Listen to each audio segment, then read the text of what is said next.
Alright, when you hear the term man of God, what do you think about?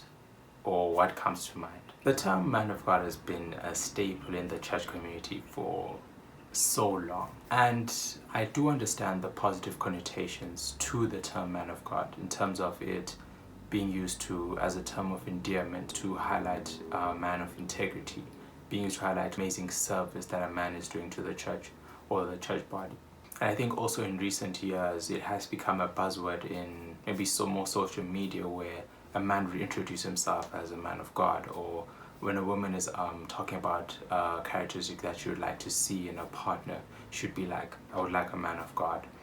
And I do believe and I know that these individuals or anyone who uses this term uses it with a good heart. They have good intentions behind it. However, for me personally, I really dislike this term. I dislike this term firstly because I believe it places a very unhealthy emphasis on the term man. And oftentimes when this term is used, it is often used to describe what a man can do or is currently, in terms of usually using the basis of provision or security or something along those lines.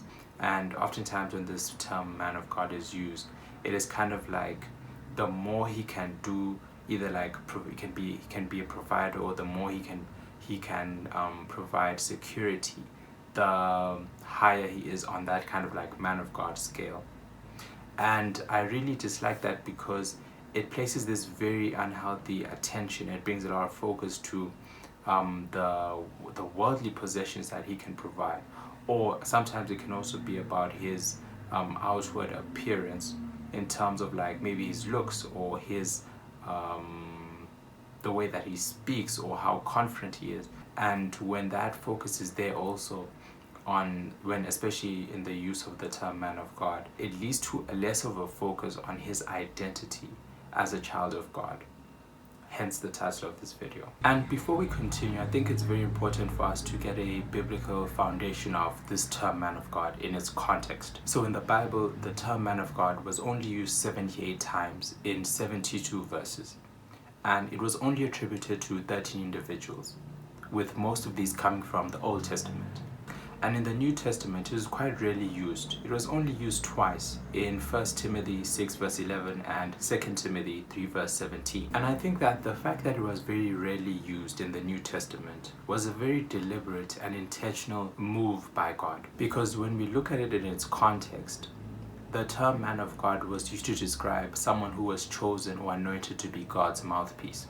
This was a prophet or a person who was chosen was anointed to do a very specific task in the Old Testament. And I think that is where the disconnect happens. Because in the New Testament, when Jesus ushers in that new covenant, it's very clear in the Gospels, but also in the whole New Testament, where there's a more emphasis on a very childlike approach to faith, in terms of us becoming like children, in terms of us having the Spirit put inside of us, which calls out to God, Abba, Father. And so there's a very serious and intentional emphasis on us becoming like children. And this is where I feel like there's that tension between this man of God thing and also us being children of God. When your identity is a man of God. Because the problem is that you are not your provision. You are not your security. Because if you put your foundation on that, it is like a man building his identity or his house on sand. When a storm comes, it's going to crumble. And so when you become very hyper-focused on what you can do, on your provision, on your security, your identity and your emotional well-being is tied to it. It moves away from God, who as a child of God says that you are my son, in whom I am well pleased.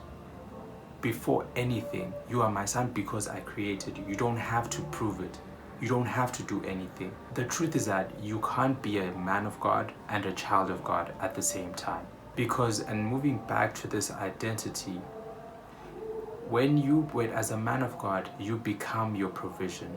You become your security. Because you are the one who has to do everything.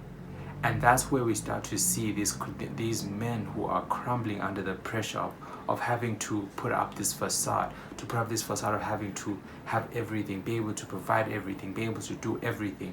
An altar of perfection forms where men feel the need to move away because they know that if you get too close, you're going to see the chinks in the armor. You're going to see that, I can't provide everything. I can't be secure. I can't be the security to everyone.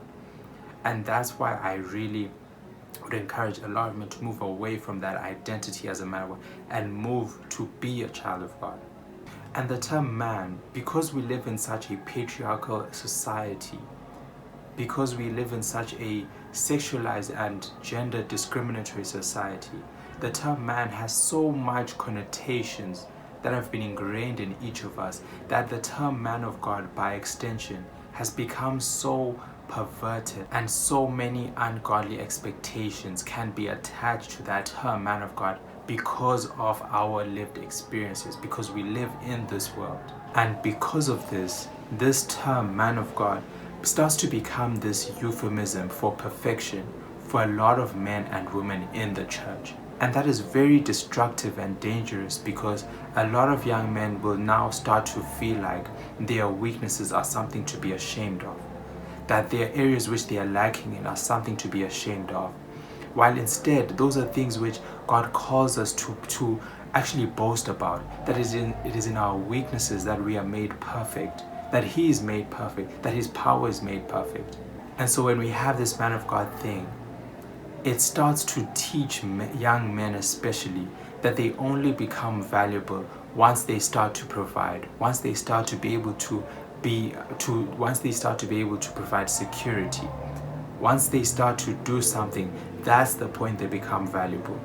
Well, instead, God said that they are valuable in and of themselves because I created them, because they are my sons, because I knitted them in the womb. That's the reason why they are valuable, according to God. And so I encourage all young men to strive to be a child of God, because truthfully, that is our calling card as Christian men. Because as a child of God, that is supposed to signify your dependence, your full dependence on Him. Comparatively, as a man, it has so many of these connotations of being grown up, of being able to be independent in everything, which is detrimental to our intimate relationship with God. Come to God with a heart posture of being a child. There's so much more that we receive. There's so much more nourishment. There's so much more care and love and attention that we are able to receive. And as we come to a close, I want to end by giving a couple of statements that highlight my belief that why it is so important to be a child of God instead of a man of God. And I'll just read it off the list. So, I said, when you are a child of God, you quickly realize that I am not any of these things. 1. I am not the provider of this family. God is, because He is Jehovah Jireh. I am not strong enough this is 2. I am not strong enough to lead this family. God is, because He is our strength and refuge. 3. I realize that I am not the protector of this family, because my protection can only go so far. But God is, because He is Jehovah Rapha, and He is El Roi.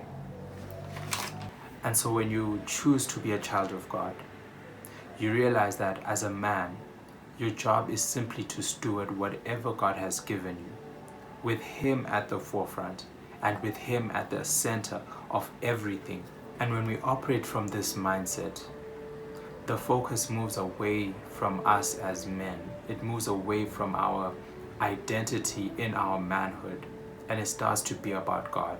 And when we decenter ourselves as men and we start to focus and put the focus and the center on God, that is where we allow God to shine more brightly in our strengths, but also in our weaknesses, in the areas that maybe we are lacking in, because we are not holding on to this very tight mold of what a man of God is. And I want to end with a verse, 2 Corinthians 4 verse 7, which says, bring that up. It says, but we have this treasure in jars of clay, to show that the surpassing power belongs to God and not to us. And I think that is very important, because it just shows me that as a man, particularly in my weaknesses, that is an area which I can allow God to shine in even more. And so there's no more this desire to like want to be this perfect person in every area, but I can allow myself to be weak because I know that's where God is going to shine. So allow yourself as a man to be a jar of clay. With that being said, thank you very much for watching. I hope that this video has been helpful. I hope that it has been interesting. I hope that it's been easy to understand and easy to catch on to what I'm saying. So yeah, hope that it has been helpful and it just encourages you as a man to also continue asking yourself questions and how you approach your manhood and who you are as a growing young man as well. Alright, I'll see you guys somewhere, somehow on one of these channels. Most probably, I'll see you guys on Seas of the Cross tomorrow. Love you guys very much. Peace.